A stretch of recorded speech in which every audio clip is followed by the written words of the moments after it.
Ты зарабатываешь столько, сколько готов потерять. Эми сага айтып берим келген акыркы руханий закон, сен канча акча коротконго даяр болсоң, ошончо акча иштеп таба аласың деп аталат. Бул эмнени билдирет? Бул акча сеники эмес экенин дайыма эстеп түшүнүшүң керек дегенди билдирет. Байлык сеники эмес.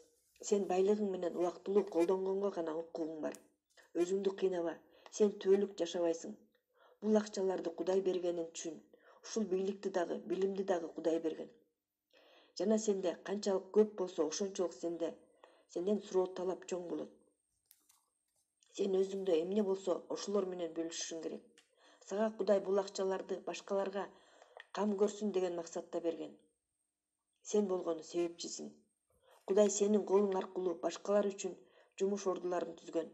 Жана башкаларга жумуш ордун түзүү менен ал көптөгөн үй бүлөлөр үчүн кам көрөт. Анткени эгер сен 100 жумуш ордун уюштурсаң, демек ал сен аркылуу 100 кишини багат. Мен өзүмөн билем. Бирдемкени жоготууга даяр болгон кыйын. Кантип кайгырбай кое аласың? Эгер көп нерсеңди жоготуп алсаң, эмоцияңды карманып, кыймыл-аракетке өзүңдү настрой кылган кыйын, деп Мехрон өзүнүн кыйналган күндөрүн эстеп сүйлөндү. Бирок баары бир, эгер бирдемкеңди жоготсоң да кайгырба. Акчаңды жоготсоң эчтекеңди жоготпойсуң. Албетте аны кайра топтоо кандайдыр убакытты талап кылат. Ордуңду, бийлигиңди жоготсоң да эчтеке жоготпойсуң. Бирок эгер сен өзүңдү жоготсоң, баарын жоготконуң. Өзүңдү жоготпогонго аракет кыл. Канча кирешең болсо дагы, канча байлыгың болсо дагы, баары бир өзүңдү эркин алып жүрүшүң керек жана аларга байланбаш керек. Акчаны ар кандай формага келтире алганга жөндөмдүү бол. Өзүңдүн байлыгыңа байланба. Бул үй менин ата-энелеримден калган.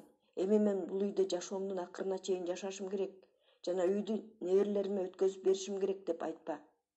Жок. Эгер сага ыңгайлуу болсо, сат. Байлыгыңды ар кандай формага келтир. Бирок дайыма эсте, сага эчтеке таандык эмес. Эгер сен канча акча жоготконго даяр болсоң, ошончо акча табасың деген законду түшүнүп алсаң, кирешең көбүрөөк болуп калат. Эгер сен миллионду жоготконго даяр болсоң, сенде миллион болот. Эгер $100 эле жоготконго даяр болсоң, анда кирешең $100 болот. Кудай баарын ченейт. Бүт ушул духовный закондордун баары чогуу биздин жашообуздун маанисин түзөт. Сабактан кийин беседкада жалгыз калганда, Мехрон мурунку кийинки жашоосунун баарын ойлонуп отурду. Цветной кинофильм көрүп аткансып, жашоосунун кээ бир фрагменттерин көрүп элестетип отурду. Ал 20 жашка чыккан күнү атасынын айтканын даана эстеди.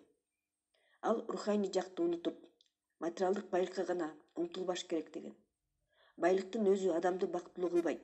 Эгер адам духовный жактан кедей болсо, өзүнүн эле материалдык байлыгы жөнүндө эле кам көрүп, айланасындагыларын байкабаса. Материалдык байлык духовный байлыкка кошумчалаганга кызмат кылганда гана бакыт алып келет. Наставник дагы айтты. Акчаны максатка койбо деди. Руханият менен материалдык байлык монетанын эки жагындай дайыма бири-бирин коштоп жүрүшөт. Ал убакта атасынын сөздөрүнө көңүл бурган эмес. Жөн эле акыл үйрөтүп атат деп эле кабыл алган. Ал азыр гана ушунча жылдардан кийин атасынын сөздөрүнүн чыныгы маанисин түшүнүп отурат. Вуздагы мугалими дипломду берип атканда, өзүңчө окуп билим алганды токтотпо деп кеңеш бергенин, жашоо бул түбөлүк мектеп, ал дагы баа коет, бирок экзаменди кайра бергенге мүмкүнчүлүк бербейт дегенин эстеди. Эгер адам өзүн өнүктүрүп, өстүрүп, жаңы билим алып турбаса, анын жашоосу дагы токтойт, жөн гана жүрүп калат. Анткени убакыттын өтүшү менен кыялыңды унутасың жана өзүңдүн максатыңа карай аракет кылгың келбей калат, деп айтканын эстеди. Ал убакта ал бул сөздөрдү кулагынын сыртынан чыгарган. Эми ошол эле сөздөрдү наставниктен укту. Азыр Мехрон өзгөчө даана түшүндү. Жашоо аны дайыма багыттап, кеңеш берип турган экен. Бирок аны түшүнгөн эмес экен. Кудай башка адамдар аркылуу эмне кылыш керектигин айтчу экен. Бирок ал укпаптыр. Наставниктен уккандарын көбүнчөсүн ал мурда эле бир жактардан окуган, бирок көңүл бурган эмес. Анда ал мен ансыз эле баарын билем деп ойлочу. Бирок ал эми түшүнүп отурат. Ал эми гана түшүнүп баштады. Сага айтылган китептерден, газеталардан окуган сөздөрдү уга билүү жана ал жөнүндө ойлонуу маанилүү экенин, уккан жана окуган сөздөргө көңүл буруп, ойлонуу менен мамиле кылыш керек экенин түшүндү.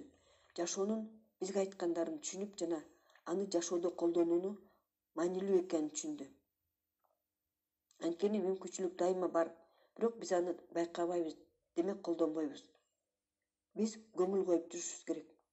Башкача айтканда өтө внимательный болушубуз керек.